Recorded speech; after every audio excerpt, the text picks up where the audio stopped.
Hello, everyone. Thanks for joining us for a new episode of Kaffee and Kuchen with Internationals. Today we have with us Jenna. As you know her online, she's the founder of A Life in Düsseldorf, A Life in Germany. We'll, of course, talk about these. But first of all, thank you, Jenna, for joining us today.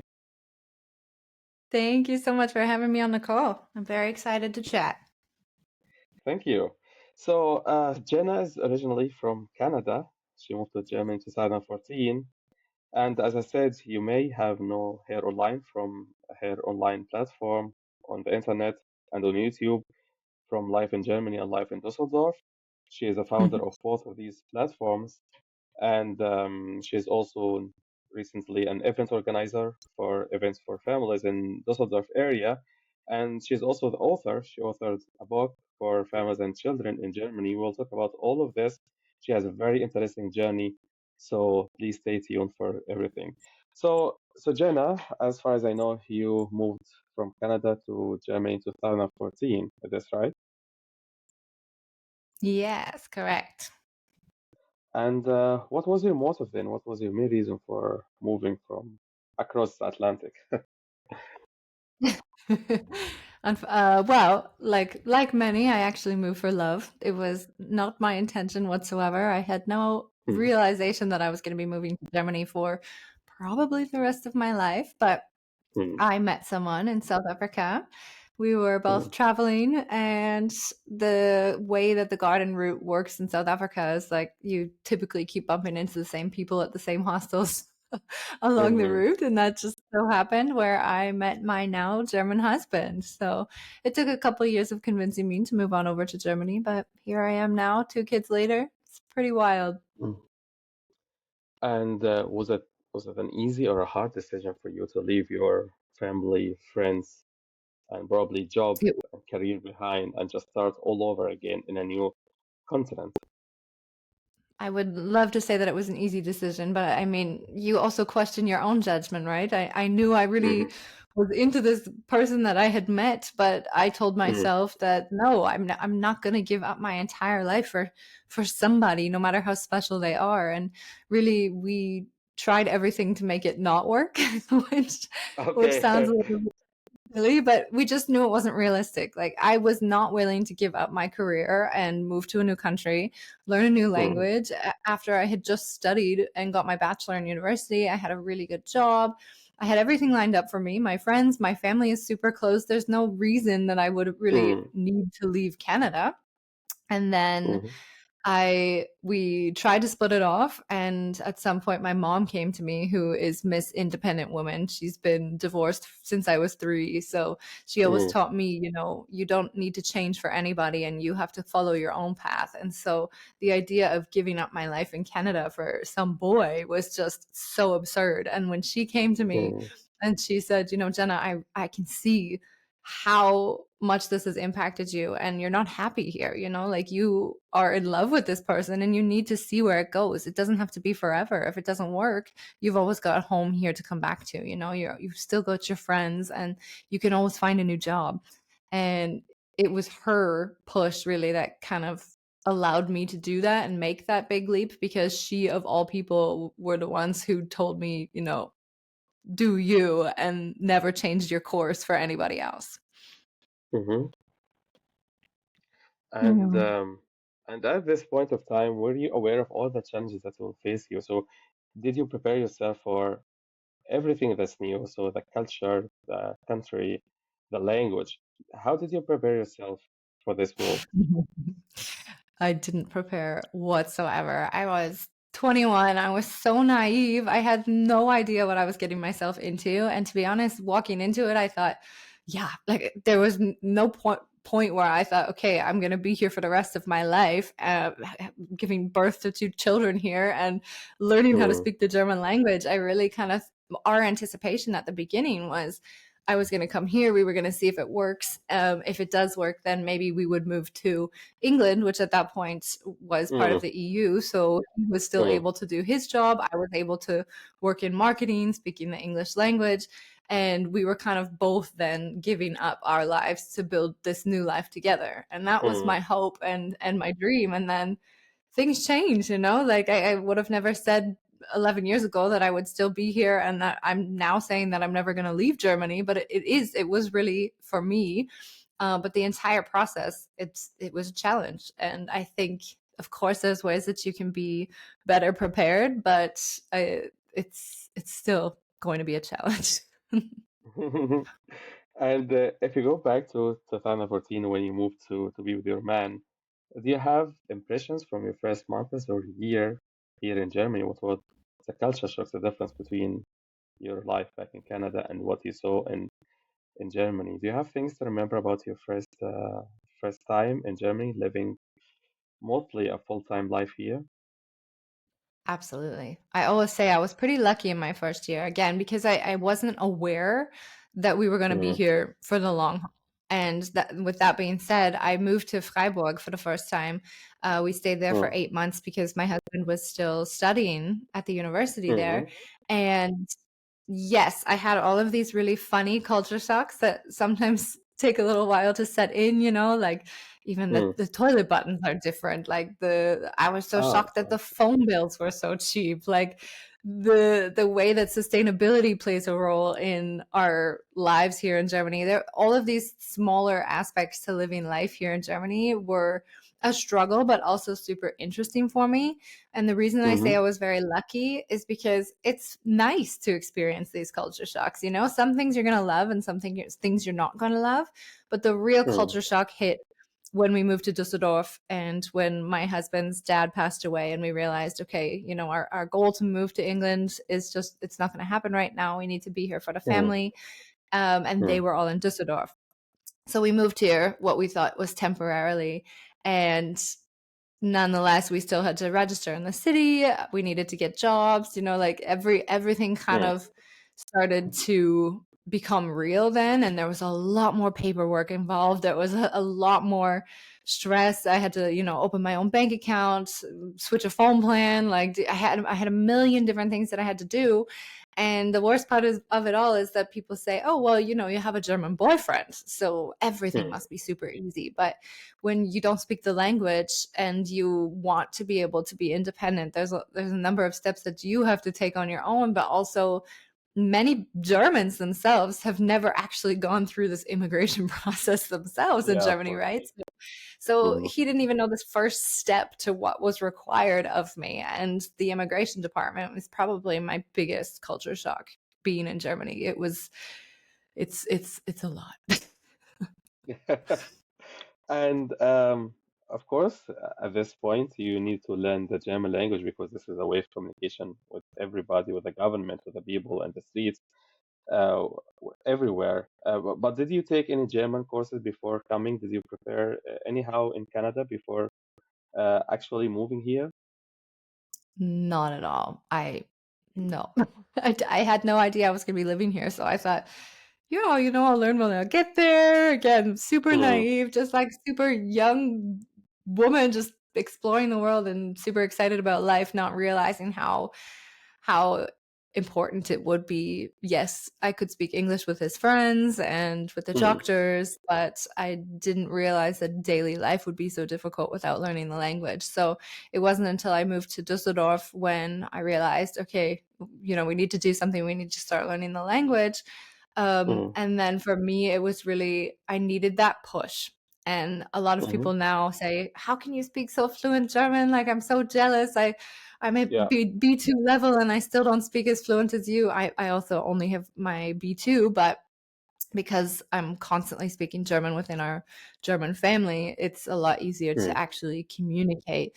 And my mhm, answer always is, I mean, his family, they didn't speak perfect English. So even when they tried, the conversation would just immediately switch back into the German language. And I yeah. felt like I was missing out. You're really forced to learn the language. So I'm very thankful that I had this push, that I had this motivation, because without the German language, I was just our relationship simply was not going to move forward. Hmm. And how was your learning process? So, did you enroll in POMA courses? Did you just learn by practice? How did you become fluent in German as you are today?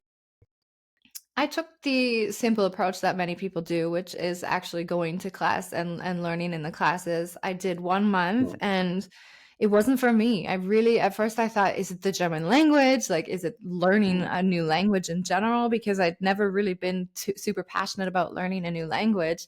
I wish that mm, I was, but it's just not in my nature.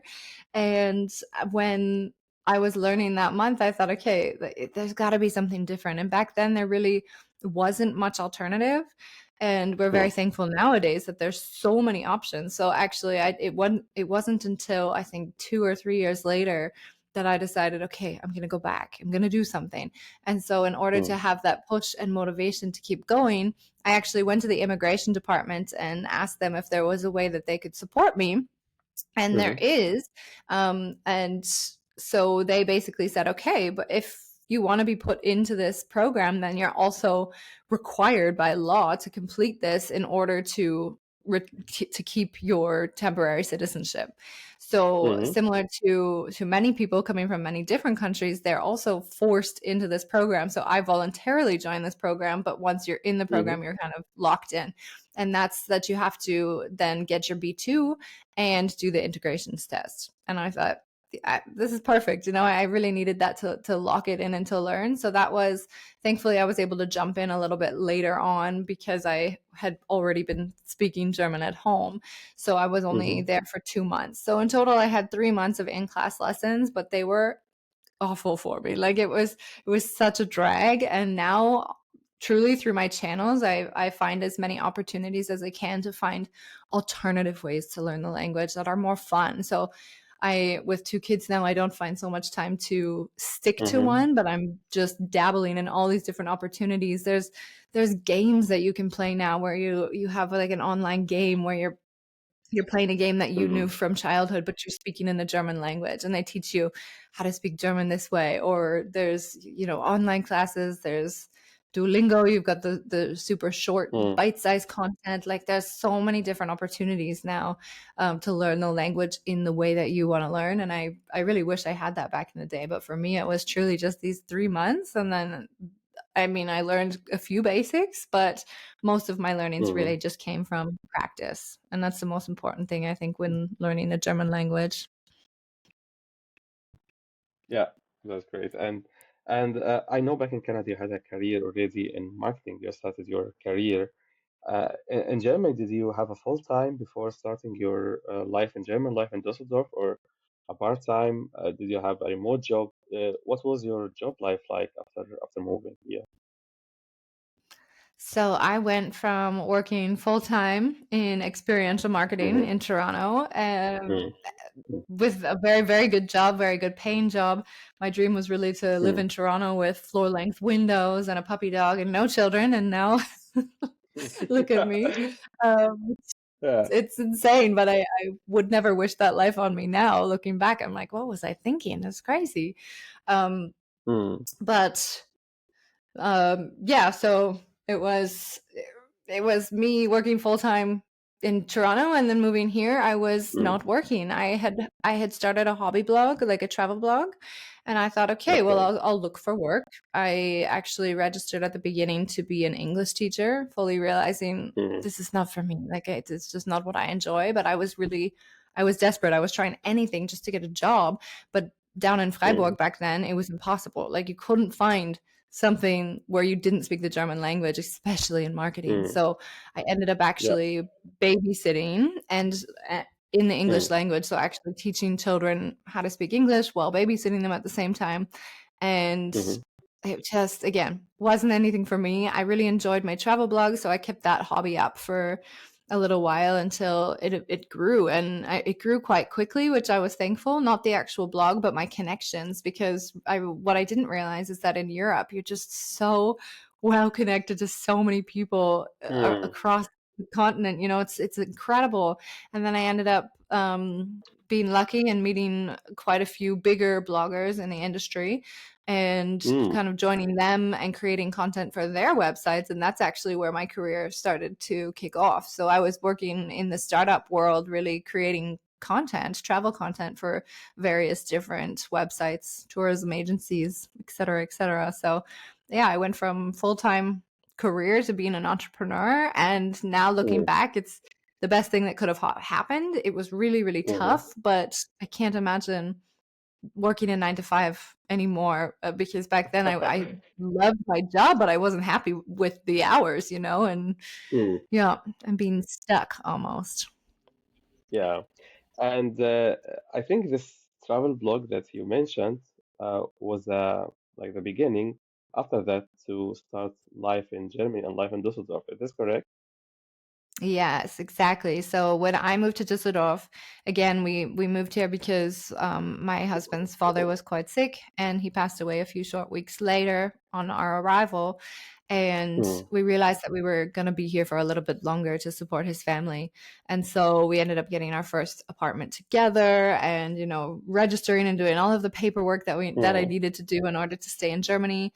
And I realized, okay, this is the most difficult process. Like this, it's so challenging Hmm. as an international to to do everything. Like every teeny tiny thing that seems so easy back home is a Hmm. huge responsibility and a huge, yeah, it's exhausting to do.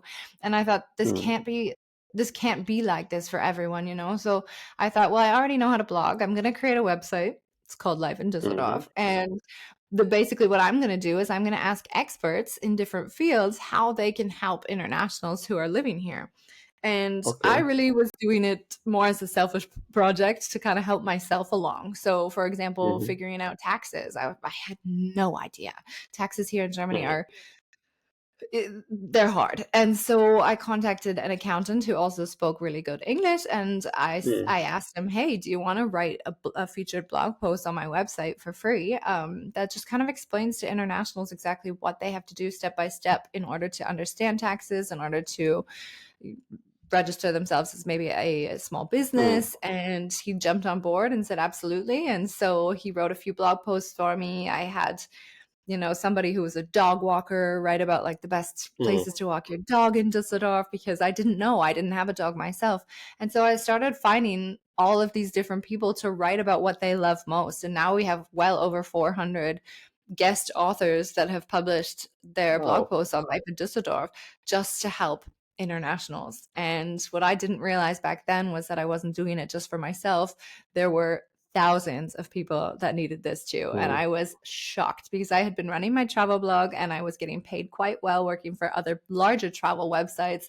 But in the first few weeks, the readers skyrocketed, and it was nothing. The numbers were nothing compared to my travel, or the readers on my Hmm. travel blog were nothing compared to the readers that we were getting on Life in Düsseldorf now. And I just realized, okay, you've hit a niche here, a button that's really not been met yet, and it's Hmm. just naturally grew from there. So I was very lucky, and I was very happy to be able to kind of be that starting point that Düsseldorf and that Germany then eventually needed for internationals Hmm. moving here.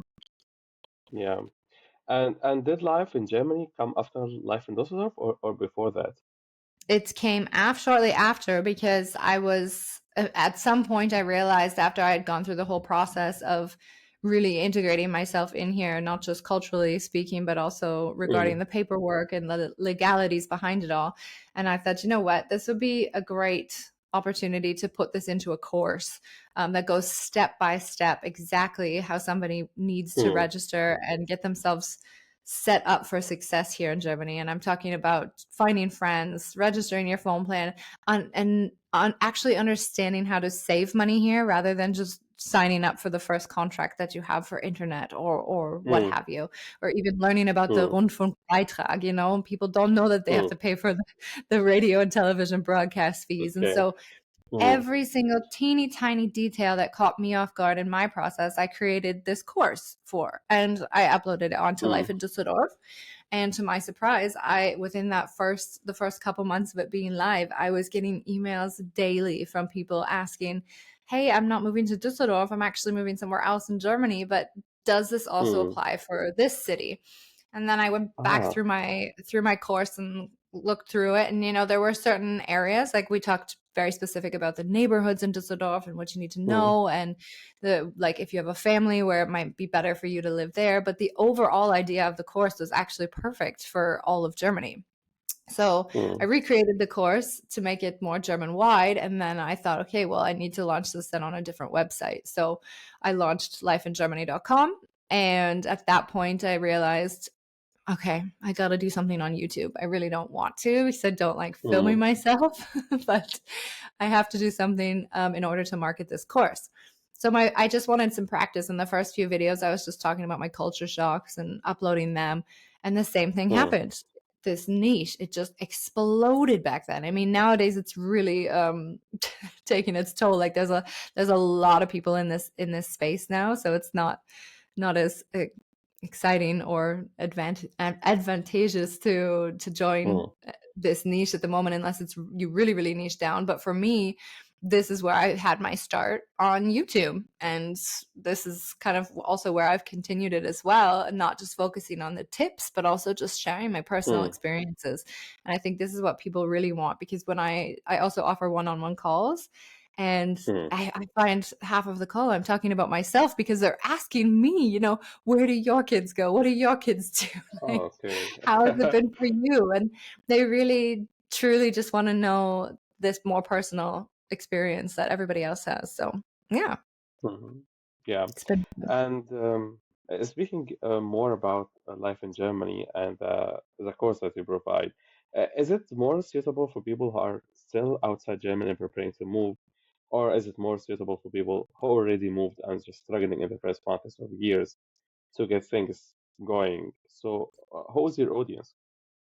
I always said the best time to join the course is when you're Mm, 3 to 6 months out. So you've already thought about moving. Maybe you don't even know exactly where you want to move yet, or you don't have your job yet, but there's mm, also already things that you can do to set yourself up here. So there's certain things like registering in the city, for example. You can't register in mm. the city until you're here, until Yeah. you have an address, right? So there's a very specific step-by-step process that you have to take. But opening up a Mm, bank account, this is something that you can actually do from home before you even get to Germany. You just have to make okay. sure that that specific bank does not require you to have a physical address yet in Germany. Or Mm, maybe you have a friend's address who you can use temporarily, for example. So there's ways around everything in order to get started on the right foot. And there also includes lots of tips on, how to look for apartments, fully mm, furnished or non-furnished. So a lot of it is actually going to help within the 3 months leading up to your big move. And then the second half of the course is more focused on, finding friends and integrating yourself and filling out all the paperwork and going to the Integrationsamt, like all of these different steps that then need to happen when you're actually on location. So yeah, it's better to take it before, but what I noticed is that a lot of them were actually taking it after, because unfortunately, us as humans, we think, yeah, we don't need mm, that. It can't be that hard. We can do it on our own. And then you realize, crap, it's way harder than I thought it was going to be. And you mm-hmm, don't have to do it alone. There's so much content out there now that people should really take the help when it's there. mm-hmm. Yeah, and if you like to give some advice to someone who is 3 to 6 months from moving here, someone or a family, where to start? So should they start learning? Is this the best preparation to start learning the language before they come? What's the best move to do if you are still, you know that you are coming in 3 or 6 months, but you didn't still pack your bags? Mhm. I think it's never too soon to start learning German. I mean, it's Mm, quite a given. I always say it helps a lot more when you actually learn German face to face. But because we have so mm, many incredible online tools now, you have opportunity to actually learn how to speak and learn German properly online before you get here. So when you arrive, that's when I typically say, try to take a mm, couple classes actually face to face, because it's not only mm, learning face to face, but actually meeting people within your community who are in the same stage as you, in the same mm, learning stages as well, right? So mm, definitely learn the language beforehand. But in regards to family specifically, there's also a few more things that you're going to have to do, rather than or in comparison to some of the individuals that are moving for work, for mm, example, including actually finding the right school for your child, right? mm. Versus if you're just coming as a couple and you don't have children, then Yeah. this is not going to play such an integral role in your decision making, but which means you could go and live anywhere. You know, you could get an apartment in any area of the city, and if you don't like it, you can Mm. easily uproot and go to a new apartment. Yeah. But for a family, Yeah. you really have to do, there's a lot more prep work that needs to be done in the background. So if you find a school that you really like, then you're going to have to find an apartment close to that school, because in it, depending on the distance of your house, you will either get priority into that school or not, right? So you do have to Hmm. be within close proximity of the school that you would like to go to, but then you also need to reach out to these schools. So it's okay if you're not here in Germany yet. You can always reach out to them when you're still back at home in your home country and say, hey, you know, we're interested in moving to this area. What are the chances of us even getting a spot? You know, what's the process like? And Mm. contact the Schulamt as well, and just kind of give them a bit of an explanation as to what you're thinking, what's going on. Maybe they can also tell you what schools have availability. So it's a little bit easier for you when you get here. But the Hmm. preparation definitely takes a lot more when you're a family. Yeah, yeah, of course. And if you compare situation between individuals or families that are moving, that are starting everything by themselves, and versus families or individuals who get assistance, for example, from your course or from your professional services, how easier does it make if you use a professional helping service? I think, I mean, the question is always finances, right? Because I'd say Mm. that the easiest possible thing you can do is actually hire a relocation agency to do it all for Mm-hmm. you. Because even if someone's there to do it all for you, all of the Mm. paperwork, everything, the actual Mm. cultural integration is just as hard, right? So Yeah. it's still going to be a process for you. You just have a lot Mm. of the paperwork off of your plate. However, what I do like to say is sometimes it scares people when they take this route. Maybe they even have the money for a relocation agency, but the problem is, by somebody doing all of this work for you, you're not going to learn, which means if they Okay. tell you, okay, go with this phone plan, okay, sign up with this insurance provider, Mm. because that's where they make their commissions. Well, you might then end up realizing, okay, this phone provider charges way more than this one, and these Mm. price comparisons too. That's what happens later on. And this is what I Mm. also include in my course, like I mentioned, you know, is actually learning how to use these Preisvergleich, like price Mm. comparison websites. This is a Mm. very big thing in Germany. People love to compare prices and make sure they're Mm. getting the cheapest price possible for the best quality.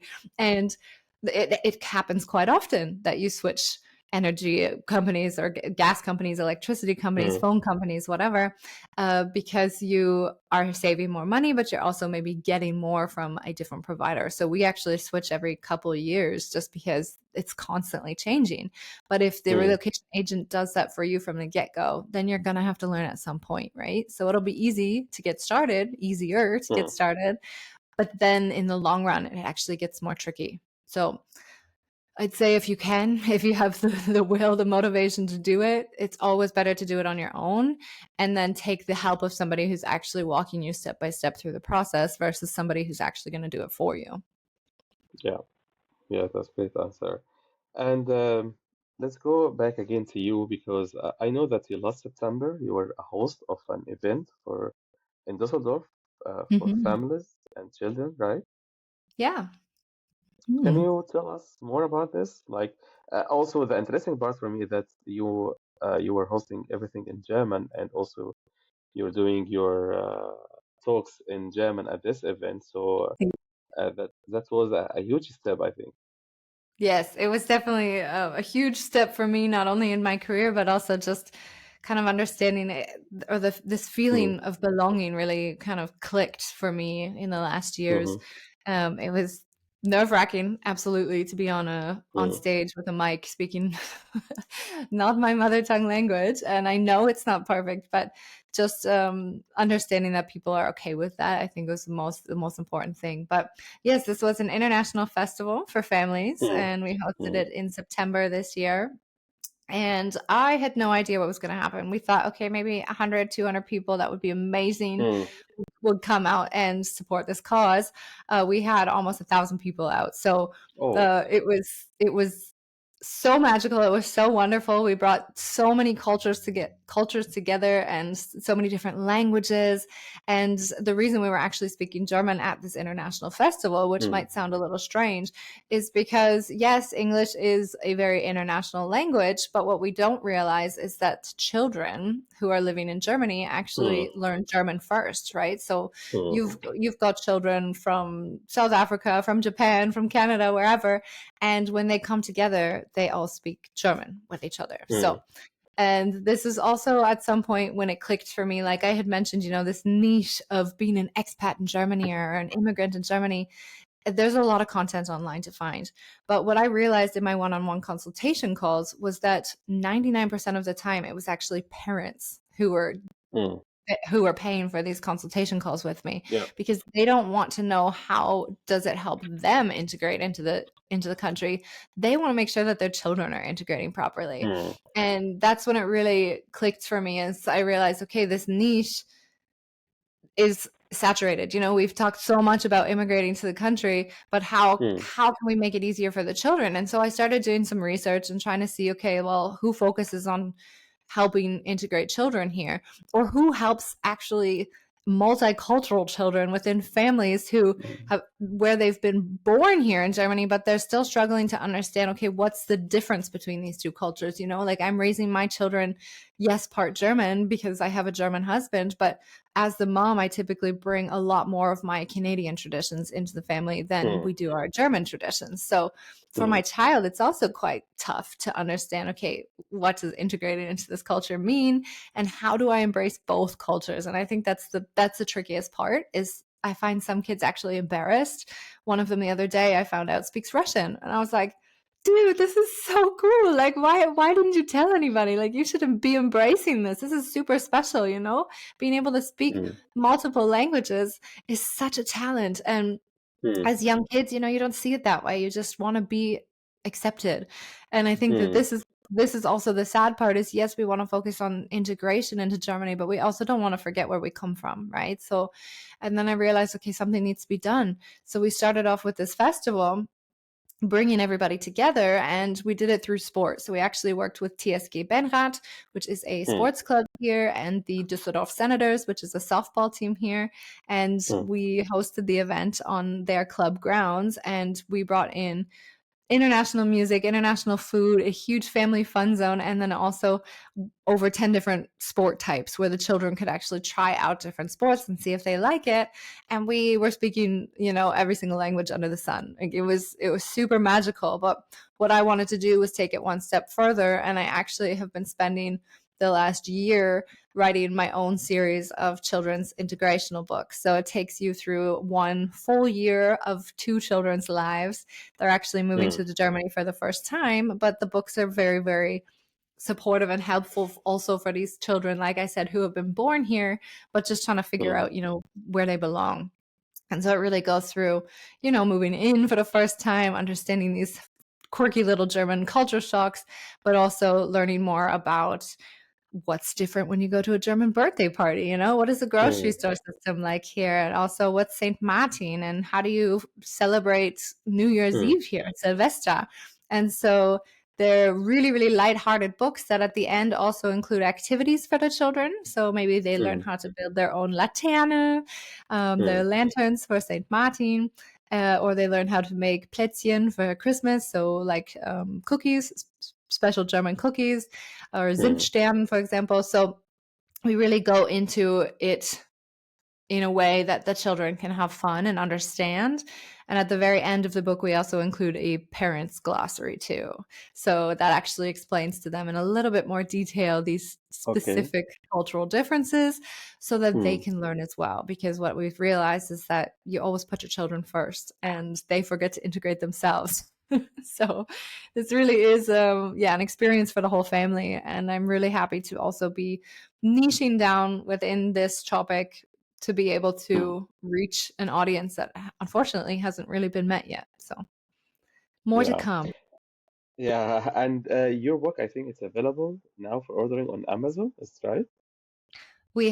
I did a kind of a prelude to our book series, we've Mm. created a activity book for Germany. So this is Okay. actually a journal, but it includes mazes and coloring pages and Mm. matching and lots of fun games, but also journal pages and pages where you can insert photos of your experience here in Germany, and yeah, include your own stories and adventures there. And that also goes through the different types of food, the different traditions we have Mm. here, the different states. You learn about the German anthem, and there's a lot Mm. that you can learn through this book, but it's more or less just, it was my way of kind of understanding the market and how it Mm. works. But our very first book of the series is hopefully going to be launched mid-December. So fingers crossed, the Okay. illustrations are almost complete. And then we're hoping Mm. to get, there's 17 books in total. They've all been written. They're just in the editing process, and the illustrator is working hard on making sure that all of those images are finished. I know, yes, we have AI nowadays, but I really wanted to make it special. And it's, the illustrator is also an international mom who is from Mm. Mexico, married to a German, facing very similar situations that we face as a Yeah. multicultural family here. And then Yeah. our marketing manager is also, she's from Argentina, and she's living in Germany as well with her children. So it's been a really special project to kind of bring international families together to create something more meaningful. So it will hopefully, I'm hoping by the end of next year to have all of the books on the market. But again, it just depends on if we're going to go the self-publishing route or if we would like Mm. to go with a publishing agency. So yeah, we're getting there. The website's slowly evolving there as well. And then we're also at some point hoping to do more cultural events too, where we can bring all of these cultures together. Yeah. And fingers crossed to you, of course, and your team. Um, and I have noticed recently on your YouTube channel that you make more content in German than you do in English. Is this correct? Yes. So it's a little bit different on Instagram. Mm. We also have quite a big following of Germans. And the Yeah. most interesting thing about it is, like I said, it's not just people moving to Germany for the first time who are struggling. It's actually families who are mixed, who are living in Germany and have been struggling this entire time, not really realizing where do we place ourselves? Like, are we more Mm. German, or are we more wherever they come from? Mm. And what we decided on the Instagram channel is similar to the children. Like I said, we all speak a little bit of German here, being in Mm. Germany. So I still create the videos on Instagram in English, but we use German subtitles.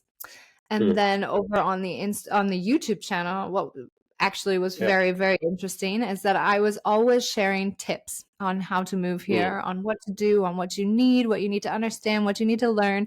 And we still do include some tips. Actually, we've got one coming up about investment, retirement, Mm. and real estate investment is a very, very popular topic that I get coming, Americans actually moving to Germany.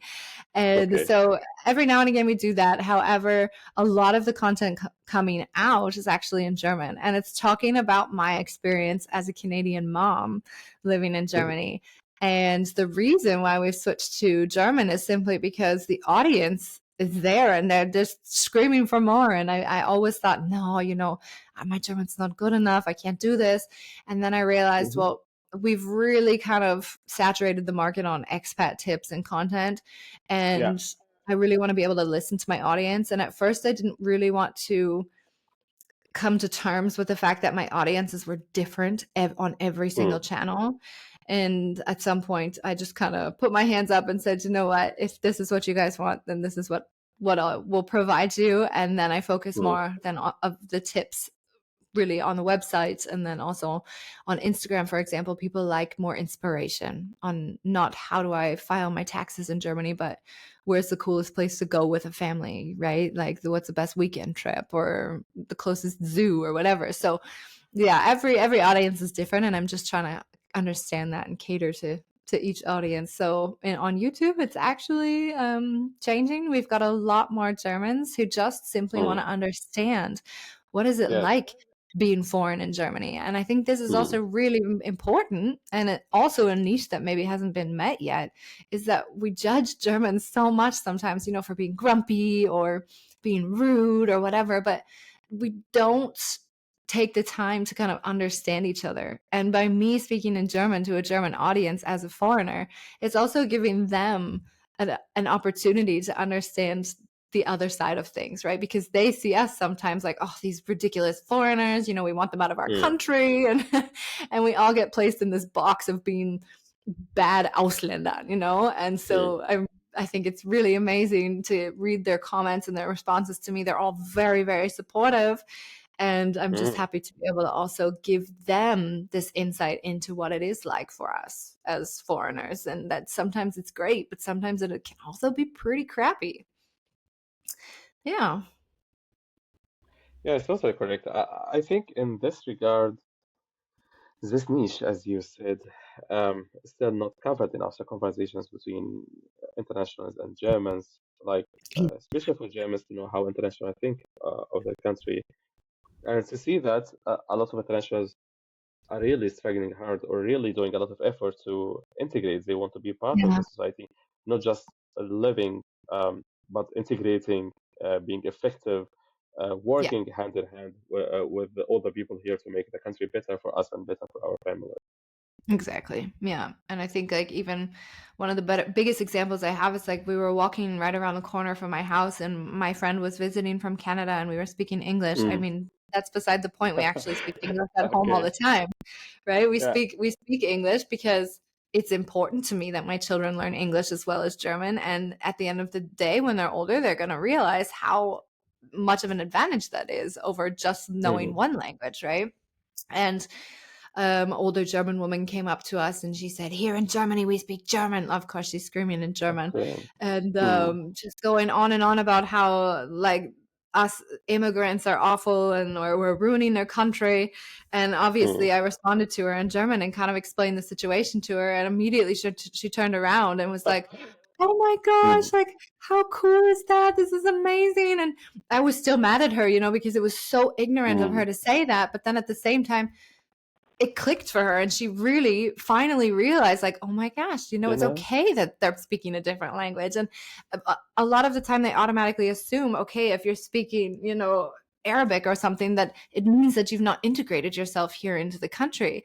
But you also have to take into account other factors, like you're teaching your children how to speak multiple languages, or you have somebody visiting, or you just feel more comfortable within your group of family and friends to speak that Mm. language. But it doesn't mean that you haven't fully integrated here into Germany. And to kind of open their eyes and show them how it is for us and that we are trying, I think is also one step. We can't assume that everybody's gonna respect us and understand us. We also have to show them like what we're doing and why we're doing it, right?